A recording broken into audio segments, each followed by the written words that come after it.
What is up, everyone? Welcome to another edition of the Superdraft Breakdown Show. I'm Turd Ferguson. I'm going to bring you some of my favorite plays over on Superdraft. If you haven't signed up for it yet, making bad life choices, sign up using promo code Grinders. Get a free deposit bonus of $150 if you deposit $150 or more. If you deposit less than that, they will match it up to $50. And this deposit bonus is not a drip. It is just straight up cash that all you have to do, play through once, and all the money is yours. So it's one of the best sign-up bonuses in the entire industry. There's overlay over there. It's a new system. It's a new way of doing DFS. It is fantastic, and I love it, even though I get occasionally slaughtered. Did have a nice little five-figure win the other night on there, but it is the best place, the most advantageous place to play over in the DFS realm. And their start time today, a whole hour after the first start time. So there's 4 games being played at 7 Eastern time. They just threw those out there, giving you more time to do your lineups, waiting for more news. So their start time is at 6 my time, 8 Eastern time, 5 Pacific time, maybe 6 Pacific time. I don't know. But they knocked off the first 4 games. So if you're doing lineups over on FanDuel, over on DraftKings, guess what? You don't have to worry. You can just pop on over to Superdraft after you're done with those lineups and get it in. And again, great deposit bonus, overlay, everything you need. I'm going to be breaking down the entire slate for you. So their format, pretty simple. Everything's on a multiplier. You have whatever the person gets, multiply it by the multiplier. So Jokic, 1 multiplier, he gets 50 points, then he gets 50 points. However, Jaylen Brown, he gets 45, 50 points. You times that by 1.3, and boom, that's what he ends up getting. So you can play anyone you want. Late news, you can swap out of anything for a direct 1v1 slot, because there's no salary cap format, so everyone's a 1v1 swap. Pretty simple here.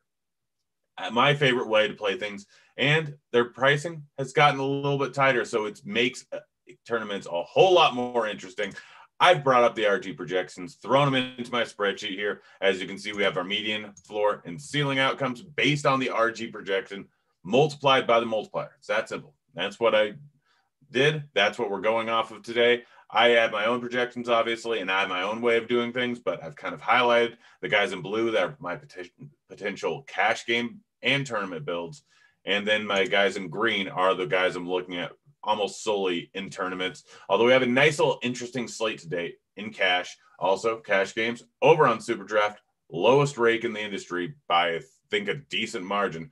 I think most of the games are 3% to 5% rake compared to the 10% rake you're paying in a lot of other spots. So we're going to start breaking it down here, guys. If you have any questions, go ahead and throw them into chat. I'll get to them along the way.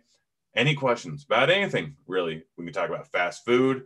We can talk about weird, horrible movies, TV shows, mostly Superdraft, but anything you want to throw in there, we've got time. I've got nothing to do right now anyways after the show, so I'm not worried about it. All I've got to do is just order some food. But we're starting off here with center, and the clear and obvious play, Jokic.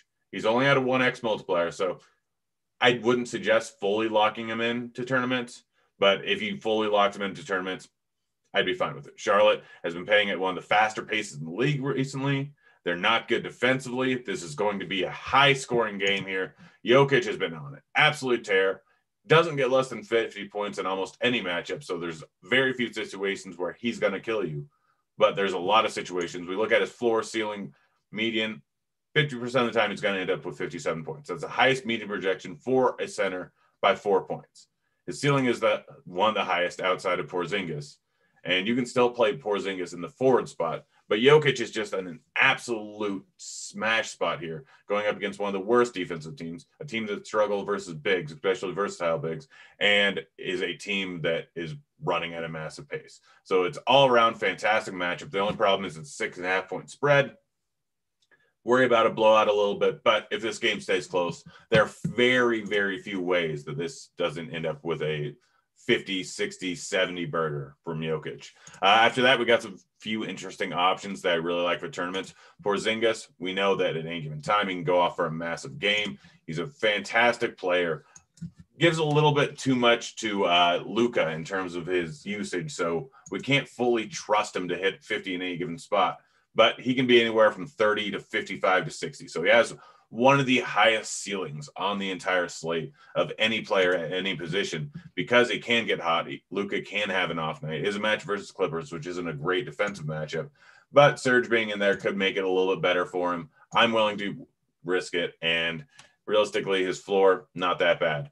Bam, a little bit worried, second in back-to-back. He just came back from that injury. I don't know how many minutes he's going to play. He's in consideration for tournaments at a 1.3x multiplier, but not one of the core guys I really want. I think there's better guys below, like Valanciunas.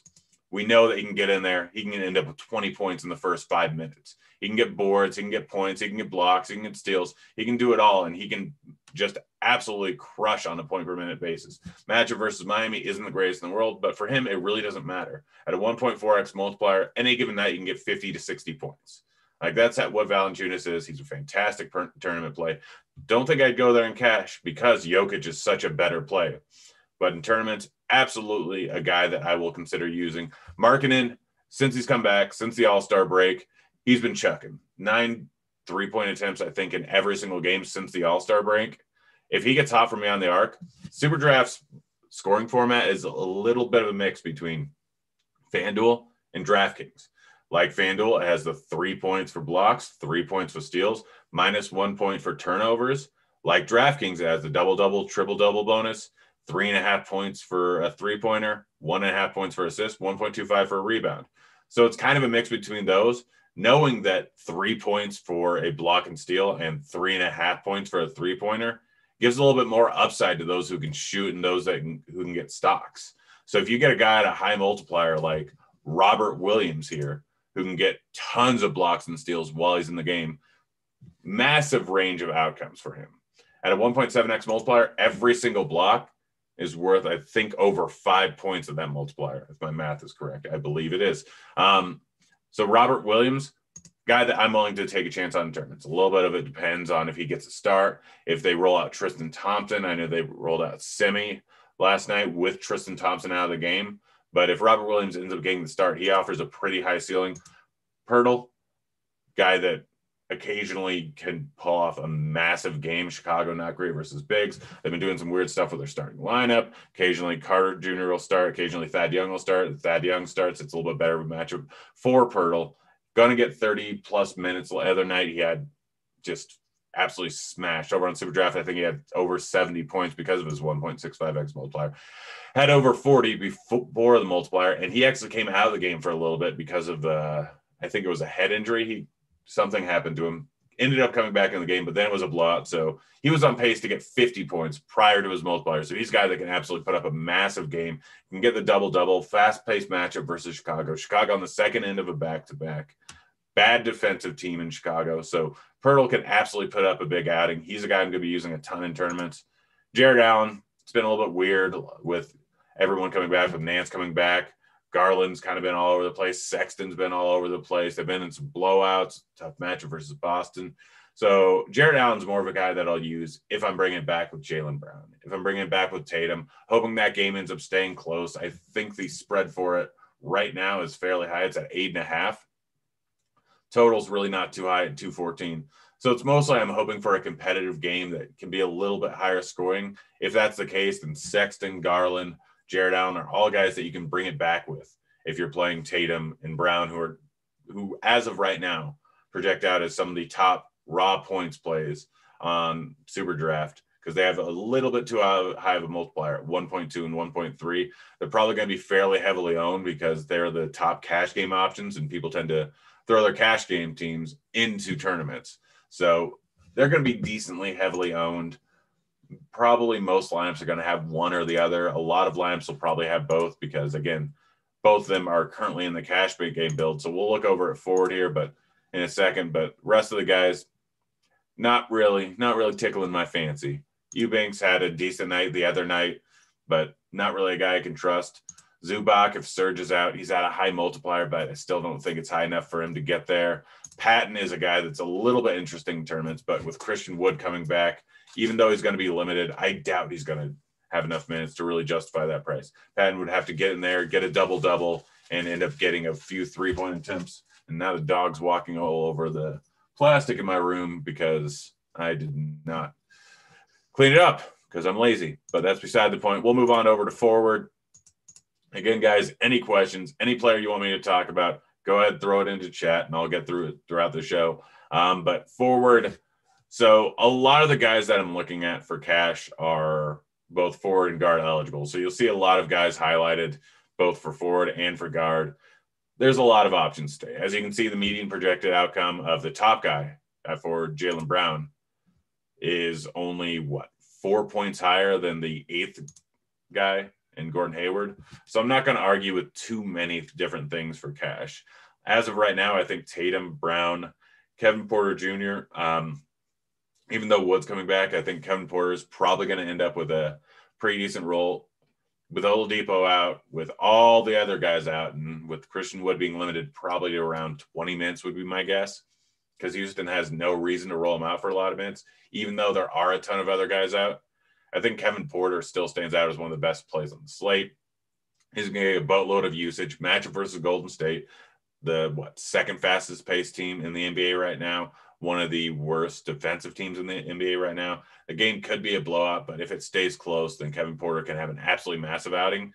And if it doesn't stay close, there's still a decent shot that they just give Kevin Porter a run at the end. Because, again, Oladipo's out. I think House has been ruled out. Like, there's tons of guys that are getting ruled out. So even a guy like Sterling Brown put up close to a ceiling game last night. Don't expect him to do that again, but it's a match versus Golden State, and he's at it close to a 2x multiplier. He's in play for both guards and forwards, and he's in play in both cash and tournaments. Kawhi, 1.2x, decent matchup versus Dallas. He might make it into my cash game build. Levine, a little bit worried about second and back-to-back, a little bit worried about marketing stealing some of his usage, but still 1.25x multiplier, a little high. Luka, tough matchup versus the Clippers, but he's still Luka. 1x multiplier isn't great. I don't know how much ownership I'll have in tournaments, but he can absolutely get it done in cash. He gives you enough of a floor ceiling. He has one of the best floor ceiling combos on the entire slate. So cash, he's probably a guy that I'll end up rolling with. But honestly, wouldn't be surprised if I threw in Butler. Wouldn't be surprised if I threw in Hayward in a high-paced matchup. Wouldn't be surprised if I threw in Sterling Brown just because of his high multiplier. So it's a little bit tough, but for cash, like you can go with any of these guys. Tournaments, definitely guys are in play down here. Draymond, 1.4x multiplier, a little bit lower than I wanted to, but he can dish the ball out 14 times. Houston's a terrible defensive team, like terrible team all around. Should be giving up a ton of points to Golden State, and Draymond's kind of the facilitator in that offense, and he can end up with a whole lot of blocks, steals, everything, because just the way he plays, it's different than any other guy in the NBA, his role in this offense. And because of that, he offers you a massive ceiling and a very low floor almost any given night. 1.4x, like I said, with blocks and steal upside, he can definitely get it done. Paul George, probably a guy I'll stay away from. Yes, I can end up with a 50-point outing any given night. Yes, Dallas is a bad defense. But George, I just don't think he makes the cut like he has other guys. Jimmy Butler's been putting up triple-doubles at a fairly consistent rate lately. Didn't have a great night last night, I don't think, but still has tons of upside, even at a 1.15x multiplier. I'm still willing to play him, even with Bam back. Maybe Bam gets rested on the second end of back-to-back, but Butler's definitely a guy that I want. Thad Young, Christian Wood, I'm worried about his minutes limit. Andrew Wiggins, I don't really want to play, just hasn't put up a big game. Washington definitely has some potential at 1.6x multiplier going up against Denver, but you never really know if he's going to have one of his good games or one of his bad games. Robert Woods, already talked about it. Absolutely a fantastic play in tournaments. Cash, I don't know if I'd end up going there. He's a little bit too inconsistent. The Dogs just ran up the stairs. Dylan Brooks, 1.7x multiplier. This is a guy that can give you 50 points before the multiplier any given night. If he gets hot shooting, he can get it done. But the downside with him is pretty drastic. He can give you 10 points and absolutely destroy your lineup. So depending on how many lineups I end up making, I don't know if he'll end up making the mold. San Antonio is a really interesting situation, and so is Jayshawn Tate, who put up a massive game last night. Don't know if that'll happen again, but if it's going to, Golden State's probably the time where it's going to end up happening. He's a guy that can put up huge points randomly and then nothing another night. Him and Keldon Johnson, both strictly for tournaments, both have a high enough multiplier, both can get it done. Both are guys that I'm willing to consider. Outside of that, like I'm not chasing the Patrick Williams game from the other night where he went for 50. I'm not chasing Tice. I'm not chasing the big game from Eubanks.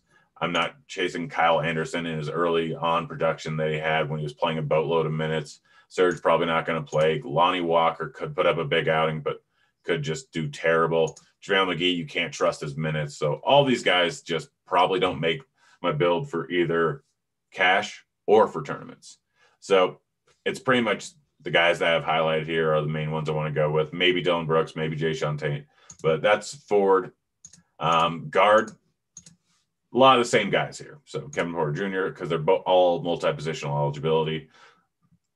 Interesting guys. So Steph Curry can go out for a massive game any given night. Houston's not good defensively. Houston's a good matchup. Curry's at probably too high of a multiplier at 1.1.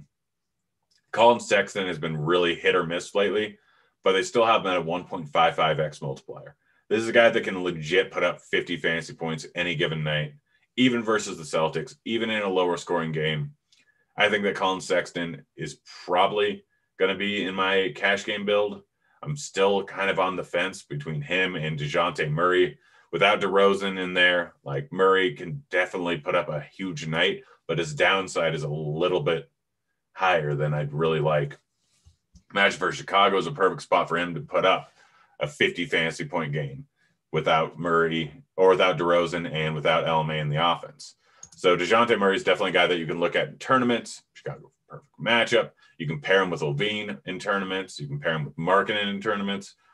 If you're not using him, you have to assume that Derek White or Pirtle or Keldon Johnson, one of them puts up a massive night because it always seems to happen. So Spurs more in play for tournaments outside of Murray, who I think is a guy that could be a tournament core play and can be a cash core play. Other guys that have been putting up pretty big outings but have been real hit or miss. Jamal Murray, we saw him put up those 15, 16 fantasy point games, and we've seen him put up 30 fantasy point games. 1.4x multiplier, far too high considering his ceiling. He can put up a huge game, and Charlotte's the exact spot where he can do it.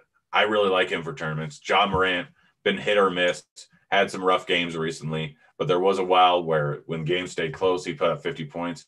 I plan on having a ton of exposure to him in tournaments. LaMelo Ball, we know he has triple-double upside. Matchup versus Denver, decent matchup. They're not great defensively. He has a huge ceiling here. Garland gets hot shooting, takes a bunch of shots, ends up with a huge outing at a 1.7x multiplier. Guy that's in play, Barton, been consistently putting up 30 to 40 points the last few games. He has a match versus Charlotte, one of the fastest paced teams in the NBA recently, one of the worst defensive. Already said that. Sorry for repeating myself, but Barton is definitely a guy that you can look at. Outside of that, like, it's a little bit tough. So Satoransky had a massive night last night. He's had 2 decent nights in a row getting into the starting lineup here. It's a match versus San Antonio. I don't know if I'm chasing it. Currently, the RG projection has him pegged for around 25 points, which, yes, he can outdo that by a decent amount. But I'm not expecting his 4 or 95th, 99th percentile outcome they had last night. Will I argue with it in tournaments? No. But when am I really playing him in tournaments? Probably not. Rozier had the long run of putting up massive outings, but with everyone back, with all the guys that they have, with all the mouths they have to feed, I don't think Rozier is the guy that's going to end up with a huge game. Kobe White moved to the bench, so not a guy I want to use. Josh Richardson can get hot, but with Luka and Porzingis in there, we know where all the usage is at. He's unlikely to have a game that's going to take down a tournament. Reggie Jackson, unless, I don't know, Kawhi or Paul George get ruled out randomly, which is always within the realm of possibilities.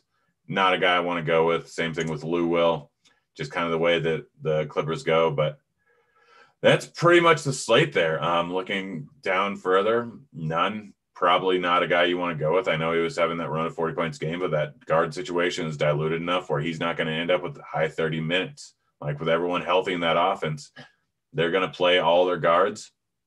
They're going to play Hero. They're going to play Dragic. They're going to play Nunn. They're going to play Duncan Robinson. All of them can end up with a massive night, but more than likely, they're going to end up with subpar nights. So that's pretty much the slate, guys. I'm going to check out some injury news, again, that you need to watch out for that could end up changing things a bit, end up throwing guys into the mold that I haven't already covered. San Antonio, if more guys get ruled out randomly, which can happen, we already have LMA and DeRozan out. Like, if DeJounte Murray for some reason got ruled out, Derek White would get a massive bump. If Lonnie Walker got out, Vassell could potentially get into the starting lineup, and he's a guy that can score a lot. Keldon Johnson being ruled out probably wouldn't affect things too much. Over on the Chicago side, second into back-to-back, so we haven't gotten news for that yet. but Markkanen sitting could give you a big boost to Levine, a little boost to Satoransky. That's pretty much the only news that could possibly happen there in my mind. Tristan Thompson, definitely a guy that you need to watch out for. Him missing could potentially give some more run to Robert Williams, who they'll still only keep around 20, 25 minutes.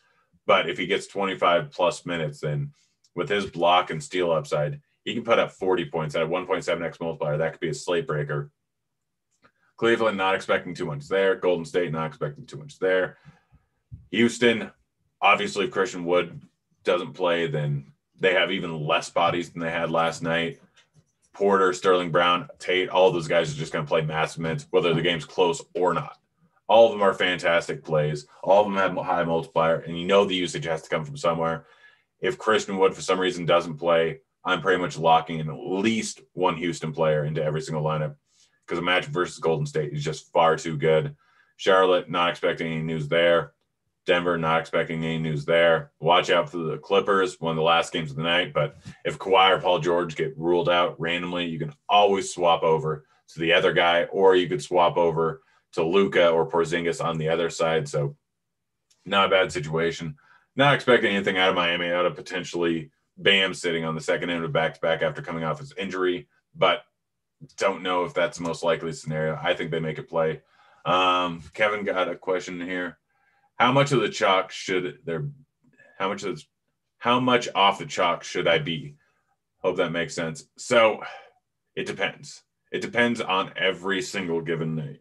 So last night the chalk was, I think, Gallinari. I can't remember. Ed Collins. There were a few guys, and last night I was willing to be way off the chalk. You had guys that were at high multipliers that all made sense. You had the entirety of the Houston team, so I planned on playing like a decent amount of Kevin Porter, decent amount of Oladipo. Like the chalk on Superdraft is much higher than the chalk on DraftKings generally, like because you get one or two good guys that are way above the other guys. But tonight we look at based on projected or median outcomes. We look at it, and the top guy is 57. The 15th guy down is 51. So there's not a huge difference. So I think tonight you can go off the chalk. Like at guard specifically, it's going to probably be Sexton, Curry, probably DeJounte Murray, and then all the guys that are multi-positional eligible.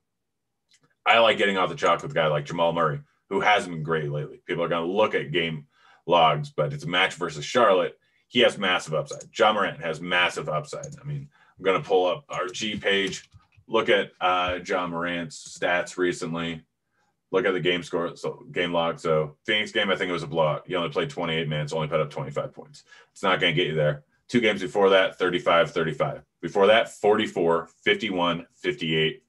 Before that, blowout, bad games. When games stay close. So if you want to use Butler and bring it back with Ja Morant and Valanciunas, like Morant's not going to be heavily owned. And if he gets a full complement of minutes, if he gets mid-30s minutes, if this game is close and competitive, even in a tough matchup versus Miami, he's a guy that's going to go less owned because of people game log watching.